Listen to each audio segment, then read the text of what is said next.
అందరికీ నమస్కారం. నేను మీ శ్యామ్ ప్రసాద్ రెడ్డి కోర్సిపాటి. నారదా మీడియాకి స్వాగతం. మీరు ఎప్పుడైనా గూగుల్ ఎర్త్ ఓపెన్ చేసి ప్రపంచాన్ని పైనుంచి చూసారా? అలా చూస్తూ ఉండగా ఒక్కసారిగా సముద్రం మధ్యలో నల్లగా కనిపించేటువంటి ఒక ద్వీపం, ఎడారిలో భారీ పెంటాగ్రామ్, వేల ఏళ్ల నాటి రహస్య చక్రాలు, రక్తంలాగా ఎర్రగా ఉన్నటువంటి సరస్సు, ఇవన్నీ కనిపిస్తాయి. ఇవి నిజంగానే భూమి మీద ఉన్నాయా, లేకపోతే ఏదైనా రహస్యమా? ఈరోజు గూగుల్ ఎర్త్ ప్రపంచానికి చూపించినటువంటి కొన్ని అత్యంత విచిత్రమైన ప్రదేశాల గురించి తెలుసుకుందాం. మొట్టమొదటిది పసిఫిక్ మహాసముద్రంలో ఉన్నటువంటి ఒక చిన్న ద్వీపం. గూగుల్ ఎర్త్లో మాత్రం పూర్తిగా నల్లగా కనిపిస్తుంది. దీన్ని చూసినటువంటి చాలా మంది ఇది సీక్రెట్ మిలిటరీ బేస్, ఇది ఏలియన్స్ స్థావరం అని ప్రచారం చేశారు సోషల్ మీడియాలో. కానీ నిజం వేరే.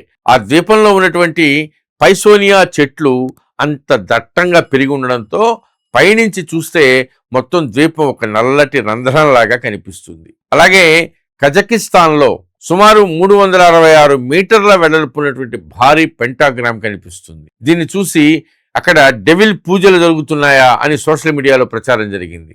కానీ పరిశోధకులు చెప్పింది మాత్రం వేరే.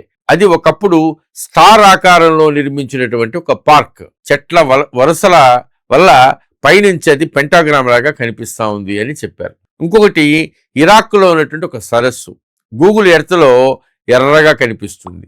దీన్ని చూసి ఇది రక్తంతో నిండిపోయిన సరస్సు అంటూ ఎన్నో కథలు పుట్టాయి. కానీ దానికి ఇప్పటికీ ఖచ్చితమైన అధికారిక వివరణ లేదు. నీటిలోని ఆల్గీ, పరిశ్రమల వ్యర్థాలు లేదా ఇతర సహజ కారణాల వల్ల రంగు మారి ఉండొచ్చని శాస్త్రవేత్తలు భావిస్తున్నారు. మరి ఇక ఒకప్పుడు ప్రపంచ మ్యాపుల్లో శాండీ ఐలాండ్ అనే ఒక ద్వీపం ఉండేది. గూగుల్ ఎర్త్లో కూడా కనిపించేది. కానీ శాస్త్రవేత్తలు అక్కడికి నౌకలో వెళ్ళి చూసేసరికి అక్కడ అసలు ద్వీపమే లేదు. చుట్టూ కనిపించింది కేవలం సముద్రమే.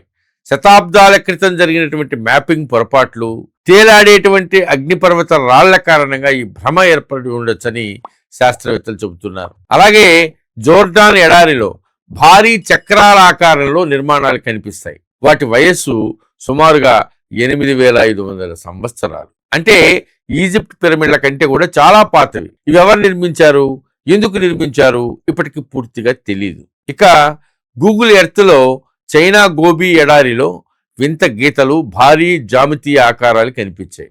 మొదట ఇవి ఏలియన్ సందేశాలేమో అనుకున్నారు. తర్వాత ఇవి ఉపగ్రహాల క్యాలిబ్రేషన్, రాడార్ పరీక్షలు, సైనిక పరిశోధనలకు సంబంధించినటువంటి నిర్మాణాలు కావచ్చని నిపుణులు భావించారు. అలాగే మనిషి ఎప్పుడూ అడుగు పెట్టలేదనుకున్నటువంటి ఒక పర్వత శిఖరం పైన గూగుల్ ఎర్త్ ద్వారా ఒక దట్టమైన అడవి కనిపించింది. తర్వాత పరిశోధకులు అక్కడికి చేరుకుని కొత్త జీవజాతులు, సీతాకొక చిలుకలు, చిన్న జంతువులను గుర్తించారు. ఒక సాధారణ మ్యాప్ ఒక కొత్త ప్రపంచాన్నే చూపించింది. అలాగే ఈజిప్ట్ ఎడారిలో వేల అడుగుల విస్తీర్ణంలో ఒక భారీ స్పైరల్ ఆకారం కనిపిస్తుంది. చాలా మంది ఇది ఏలియన్స్ పని అన్నారు. కానీ అది నిజానికి కళాకారులు రూపొందించినటువంటి ఒక భారీ ల్యాండ్ ఆర్ట్ ప్రాజెక్ట్. పైనుంచి చూస్తేనే దాని అసలు అందం కనిపిస్తుంది.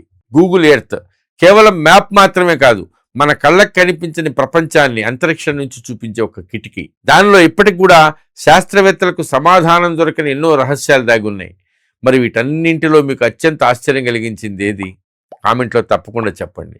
ఇలాంటి ఆసక్తికరమైన సైన్స్, టెక్నాలజీ, మిస్టరీ వీడియోల కోసం చూస్తూనే ఉండండి నారదా మీడియా తెలుగు. నమస్తే. ఈ వీడియో మీకు నచ్చినట్లయితే లైక్ చేయండి, షేర్ చేయండి, సబ్స్క్రైబ్ చేయండి. మీ అభిప్రాయాన్ని కామెంట్ల రూపంలో తప్పకుండా తెలియజేయండి.